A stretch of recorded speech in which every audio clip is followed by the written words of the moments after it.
Hola, hola, ¿cómo están? Hoy nos estuvo visitando en los estudios de FM Cielo, en Momento Político, el concejal de Comodoro Rivadavia, Martín Gómez, hablando de transporte público y esta crisis en el transporte. A ver qué nos decía. ¿No? Como politólogo voy a preguntar algo puntual. ¿Cuál es tu visión sobre la problemática del transporte público en Comodoro, considerando algo importante? La densidad poblacional es mucho mayor a la de hace 10 años atrás, por un lado. Y por el otro, creo yo, bajo mi humilde visión, que el transporte público es como que va un paso atrás de la demanda colectiva, de la demanda principal que tienen los trabajadores de la ciudad. ¿Cómo ves vos esta situación? Bueno, ahí voy a separar la respuesta en dos dimensiones. La primera, con lo que tiene que ver con el transporte público en sí y la historia de la relación entre el Estado y las empresas de transporte público. Y por otro lado, esto que vos decías de la densidad poblacional. Lo primero que hay que decir es que es una historia bastante, digamos, lamentable en términos institucionales y contractuales. Es decir, nunca se logró cumplir con el contrato que se firmó allá por el 2007 y que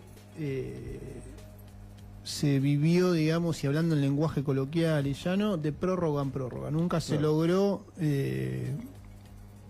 un nuevo contrato acorde a las necesidades de una ciudad que fue con el tiempo y sobre todo en los últimos años cambiando constantemente. Y se vivió parchando desde lo normativo algunas cuestiones, pero siempre al filo de los tiempos. Recordemos que, por ejemplo, el año pasado estuvimos sesionando un sábado a las 11 de la noche porque al otro día la ciudad se quedaba sin colectivos. Es decir, siempre fue muy desprolijo.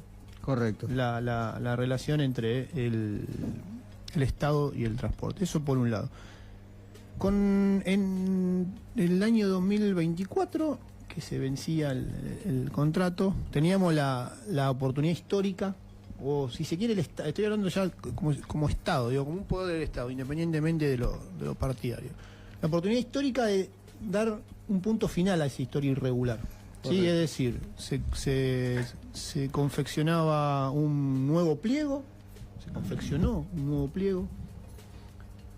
llamaba a licitación, se adjudicaba, se firmaba el contrato y todo parecía que iba por ese camino, digamos, un camino de normalidad, claro, como sucede en cualquier ciudad. Claro. Sin embargo, todo eso se vio trunco, lamentablemente, porque en la etapa de adjudicación, vaya a saber uno los motivos, y es lo que estamos, y es donde estamos trabados, digamos, la cuestión no terminó de resolverse. Se hizo un trabajo desde lo legislativo impecable, se realizó un pliego con la universidad sentado al lado de los concejales, las diferentes facultades, con instituciones de la sociedad civil, acuerdo y por unanimidad se votó un pliego y se le dio al Poder Ejecutivo la herramienta para que siga el transcurso institucional y legal. Sin embargo, como te decía recién, eso se vio trunco una vez que llegó al Poder Ejecutivo. Eso por un lado. Sí. Esa cuestión se hace con lo que me acabas de decir, hay un enfoque interdisciplinario, la universidad participa con sus especialistas, etcétera. Llega el pliego de bases condiciones generales y el pliego de bases condiciones particulares. Sí. ¿Cuál de los dos es el que queda, digamos, desierto, frustrado o trabado en...? No, porque lo que acá entiendo es que el legislativo hizo lo que tenía que hacer, llega el ejecutivo y el ejecutivo lo frena. No es que lo frena. Vaya a saber uno por qué motivos se demoran los tiempos establecidos. Sí. Es decir, el legislativo, valga la redundancia, legisla, hace la norma, Sí. confecciona el pliego. Después de hicimos el pliego creo que en un periodo de 6 meses, más o menos, Sí. o 4 meses, más o menos. Pero los tiempos establecidos por norma, digamos. Con toda esta interdisciplinariedad que vos me mencionás. Sí. Después, el siguiente paso es aprobarlo, que vaya al Ejecutivo para que lo reglamente y demás. Ahora bien, Se demora todo ahí. En el Ejecutivo. Se demora todo ahí. Correcto. Una vez que está confeccionado los dos pliegos, entra... Es un solo pliego. Es un solo pliego. Condiciones generales y particulares. Bien, llega al Ejecutivo. La empresa que está en ejecución, digamos, en cumplimiento del anterior contrato, Prórroga, que vence está en prórroga. Que está en prórroga, que vence el 10 días. Bueno, una vez vencido, a partir del segundo día que está vencida la prórroga, esos vehículos ya no pueden circular. Es decir, mi pregunta, porque acá, ¿por qué pregunto esto? Así te lo hago esquemático y simple para que entendamos todo. Sí, sí. El 25 de marzo Sí. se adjudica la totalidad. El pliego daba la posibilidad por primera vez de separar el servicio en dos ramales, digamos. Sí. ¿Sí? Digamos, podía hacerse se podían hacer adjudicatarias del transporte público de Comodoro dos empresas. Dos empresas. Diferentes podían ser. O una, los dos tramos, Sí. o una para cada uno. El Poder Ejecutivo, en su facultad, resuelve que va a ser adjudicado los dos ramales a una sola empresa. El 25 de marzo sale MR como empresa adjudicataria del servicio público en Comodoro Rivadavia. 25 de marzo. Correcto. Dice el pliego que una vez adjudicada tienen 30 días para firmar el contrato.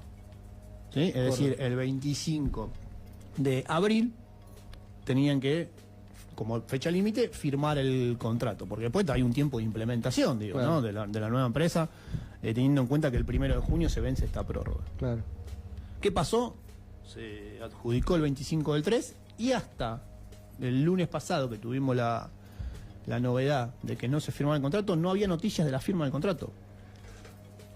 Y se vence el primero, la prórroga, Sí. que votamos en noviembre, que supuestamente no, está establecido en la norma, iba a ser la última prórroga que se le daba a Patagonia Argentina, la actual prestataria del servicio.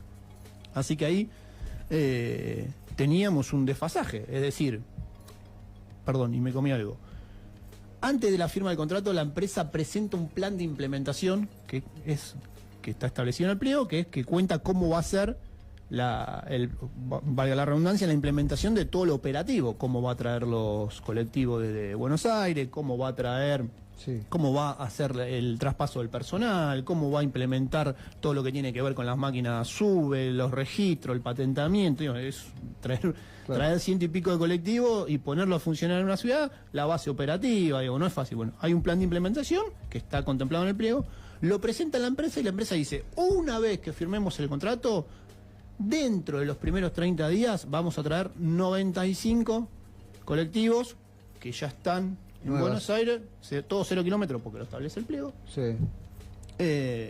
para ponerlos a funcionar en la ciudad.